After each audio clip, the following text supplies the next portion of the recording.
CEO 리포트 3월 2주차. 안녕하세요. 웰스기업연구소 이수민 연구원입니다. 이제 정말 봄이 느껴지는 계절입니다. 때마침 미세먼지도 심하지 않아서 아름다운 봄날을 만끽할 수 있습니다. 우리 대한민국의 중소기업들도 이런 아름다운 봄날을 만끽할 수 있는 날이 하루빨리 다가왔으면 좋겠습니다. 자, 그럼 오늘 시작해 보겠습니다. 네, 첫 번째 소식입니다. 12월 결산법인에게 3월이란 법인세 신고 납부를 하는 달이기도 합니다. 2021년 국세청에서는 법인세 신고 지원 서비스를 제공한다고 합니다. 잠시 후 알아보도록 하겠습니다. 네, 두 번째 소식은 웰스기업연구소 정호일 소장님과 함께하는 대표님 2020년 결산은 꼼꼼하게 체크 시간입니다. 오늘은 2021년 법인세 신고 시 주의해야 할 주의사항 3가지에 대해서 알아보도록 하겠습니다. 네, 첫 번째 소식입니다. 2021년 3월 법인세 신고, 국세청의 첨단 성실신고 납부지원 서비스를 확인하실 수 있습니다. 이제는 인공지능 AI가 이 법인세 신고 안내 자료를 기업에 맞게 알려줍니다. 만약 우리 기업에서 사적으로 사용한 이런 법인카드 내역이 있다거나 혹은 1인 주주 기업과 같이 소규모 기업에서 기업 자금을 변칙 사용한 것으로 추정이 된다거나 한다면 개별 분석 자료를 통해서 그 자료를 제공받으실 수 있습니다. 또한 영업권 등의 보상금을 수령하였거나 가지급금 인정이자 처리에 대한 취약 분야 자료를 제공받으실 수 있습니다. 업종별로, 계정 과목별로 최근 3년간 세무조사 시에 적출되었던 이런 주요 사례 등을 법인세 신고 전에 확인하실 수가 있습니다. 국세청은 이런 사전 안내 자료를 통해서 성실 납세를 유도하고 있습니다. 또한 사전에 안내된 이런 사항들이 법인세 신고에 얼마나 반영되었는지 그 부분까지도 검증하겠다라고 하는데요. 올해에는 정말 꼭 이런 사전 안내 사항들을 미리미리 확인을 하셔서 세무조사 리스크를 회피하셔야겠습니다. 또한 대표적인 검증이나 세무조사 시에 주요 적출된 사례 등은 다음과 같습니다.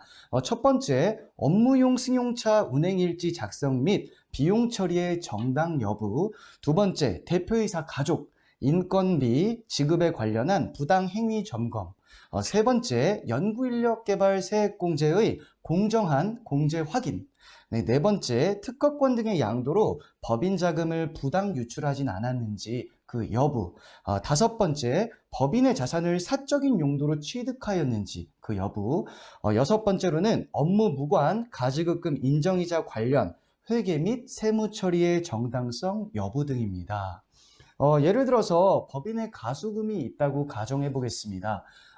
만약 법인 신고 시에 제출했었던 대차대조표 등을 확인해서 특수관계자의 가수금이 3년 이상, 일정 금액 이상 있다고 가정한다면 국세청에서는 이렇게 알려온다는 것이죠.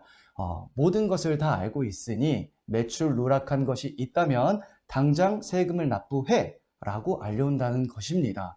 이렇게 친절하게 안내까지 해주었는데도 대표님께서 약간 모르는 척 하시고 회피하신다면 그 이후의 상황은 정말 상상하고 싶지도 않습니다. 저희 웰스기업연구소에서는 이런 가수금, 가지급금, 그리고 부실 자산이 있는 경우에는 정확한 세무회계 처리를 도와드리고 있고 이 문제뿐만이 아니라 이 문제에서 파생되는 여러 가지 문제들을 어떻게 해결해 드릴지 그 가이드까지도 직접 진행해 드리고 있습니다. 혹시 상담을 원하신다면 언제든지 저희가 도와드릴 수가 있습니다. 네, 두 번째 소식은 저희 결산을 준비하고 있는 중소기업을 위한 코너죠. 대표님 2020년 결산은 꼼꼼하게 체크. 정호일 소장님을 모시겠습니다. 안녕하세요. 웰스기업연구소 정호일 소장입니다. 대표님 2020년 결산은 꼼꼼하게 체크 시간입니다. 자, 오늘은 저와 함께 2020년, 즉 2021년 법인세 신고를 할 때 주의해야 될 사항, 그리고 이 세 가지에 대해서 알아보도록 하겠습니다. 첫 번째, 가지급금, 가수금이 있다면 정확한 회계 처리를 하셔야 됩니다. 특히 가지급금이 있다고 한다면 아무래도 좀 그렇죠. 그러니까 법인의 그 자산을 사적으로 이제 썼다고 보는 거고, 그래서 자금을 대여했다고 보는 게 가지급금이니까 아무래도 좀 주의 깊게 과세당국에서 볼 수밖에 없습니다. 특히 주의 깊게 보는 건 가지급금이 생긴 게 뭐 악이다, 이게 정말 잘못된 거다, 뭐 이런 것보다는 가지급금은 대표이사가 법인의 돈을 빌렸기 때문에 정당하게 그 이자를 회계 처리하는 게 정말 중요한 것 같습니다. 그래서 이자에 대한 회계 처리, 그리고 그다음에 연말에 돈을 넣었다가 연초에 다시 빼고 이러면서 가지급금 회계 처리를 하지 않고 세무 처리를 하지 않는 경우가 이제 문제가 되겠죠. 그래서 저는 항상 매번 말씀드렸습니다.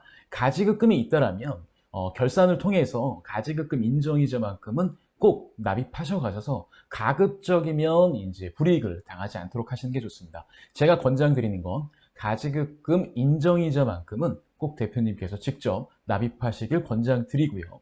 자, 그리고 이제 두 번째입니다. 지배주주의 위력을 행사한 법인 자산의 사적 사용은 이제 좀 조심하셔야 된다는 겁니다. 특히 국세청 같은 이제 공적인 기관에서는 1인 주주, 그 다음에 가족기업 형태에서 벌어지는 뭔가 좀 주주과 그 다음에 경영자 그리고 회사와의 이런 돈 흐름들을 좀 부정적인 시각으로 봅니다. 사실은 그렇게 생각하시는 게 맞을 수도 있는 게 다수의 투자자가 있고 그 다음에 그 어떤 지배주주가 행사할 수 있는 범위가 적으면 적을수록 그 기업 자체는 그 대표자가 가져갈 수 있는 그 뭐라 그러죠? 사적인 편취, 사적인 이익이 좀 적어요. 그러니까 그런 것들을 좀 합리적으로 보는 거죠. 그러니까 예를 들면 대표님께서 법인 자산과 개인 자산을 혼용하시면 안 된다고 말씀드리는 게, 그러니까 법인에 있는 신용카드를 우리가 쓰는 건 다분히 그냥 비용 처리하려고 그러시는 것보다는 업무 관련 목적으로 쓰셔야 된다는 겁니다. 그래서 이 법인의 신용카드 같은 경우는 업무 관련 목적에 써야 되고 이게 증빙할 수 있는 목적이어야 된다는 거죠. 그래서 여기에 맞게끔 회계 처리를 하셔야 되는 거. 그리고 대다수의 세무조사가 지배주주가 법인 자산을 그 지배주주의 위력을 행사해서 사적으로 사용하는 경우에 상당히 많이 나온다고 생각하시면 될 것 같습니다. 그래서 그 법인 신용카드를 사용하실 때도 사용 목적이나 이런 것들을 좀 꼼꼼하게 체크하셔서 올해는 비교적 정확하게 체크하시는 게 좋을 것 같습니다. 자, 그리고 이제 마지막입니다. 그 업무용 승용차 관련 분쟁이 끊이지 않죠. 특히 그 업무용 승용차 관련한 게 좀 그렇게 생각을 하는데, 왜 업무용 승용차 감가상각 한도를 옛날 기준으로 맞춰놨는지 좀 이해를 못 하겠어요. 그러니까 솔직히 자동차 차량 가격이 옛날보다 많이 인상된 건 사실이고, 국산차 같은 경우도 뭐 CEO분들이 많이 타고 다니시는 제네시스 같은 경우는 1억을 호가하는 차들이 꽤 있거든요. 그럼에도 불구하고 업무용 승용차의 감가상각 한도를 맞춘다고 보게 되면 약 4천만 원 정도 해요. 4천만 원 이상 차량을 하게 되면은 솔직히 5년 안에 상각을 할 수가 없거든요. 그런데 이제 좀 그런 건 있죠. 통념상 뭐 제네시스나 뭐 이런 걸 타고 다니는 건 괜찮고 그 회사의 어떤 대표이사나 뭐 특별한 사람만 타겠죠. 근데 고가의 외제차, 뭐 그러니까 제네시스보다 훨씬 더 비싼 그런 외제차들이 수대가 있고 여러 대가 있고, 근데 그걸 이용하는 사람은 적어요. 누누이 봐도 객관적으로 적어. 그렇다고 한다면 분명히 의심갈 만한 사항이 있죠. 아무래도 그 대표이사의 가족들이 이 업무용 차량을 사적으로 편취를 하거나 아니면 이 고가의 차량들 같은 경우에 이거 좀 한번 검증이 필요하겠다라고 생각을 할 수 있습니다. 그런 경우라면 우리 법인의 고가용 업무용 승용차 차량이 많다고 한다면 고가에 좀 이제는 업무용 그 승용차 운행 일지 작성을 좀 꼼꼼하게 체크하시고 업무용과 비업무용을 나눠서 처리하시는 게 좀 맞다는 생각이 듭니다. 자, 아무래도 그 국세청의 사전 그 검증 그리고 사전의 안내 자료가 상당히 강화됐기 때문에 우리 대표님들께서는 법인세 신고하실 때 좀 부담을 느낄 수밖에 없는데요. 자, 2020년 귀속분에 대한 2021년 3월에 법인세 신고할 때는 꼭 이 법인세 신고 사전에 국세청에서 제공하는 사전 도움 자료들을 꼭 확인하셔서 무리 없이 신고하시기를 권장드리겠습니다. 오늘은 여기까지입니다. 저희 웰스기업 연구소에서 준비한 소식은 여기까지입니다. 다음 주 더 좋은 내용으로 찾아뵙도록 약속을 좀 드리면서 2021년 3월 법인세 신고 시에 어려움이 조금 있으시다면 언제든지 저희 웰스기업연구소에 상담을 요청해 주십시오. 언제든지 저희가 달려가겠습니다. 좋아요와 구독 잊지 말아주세요.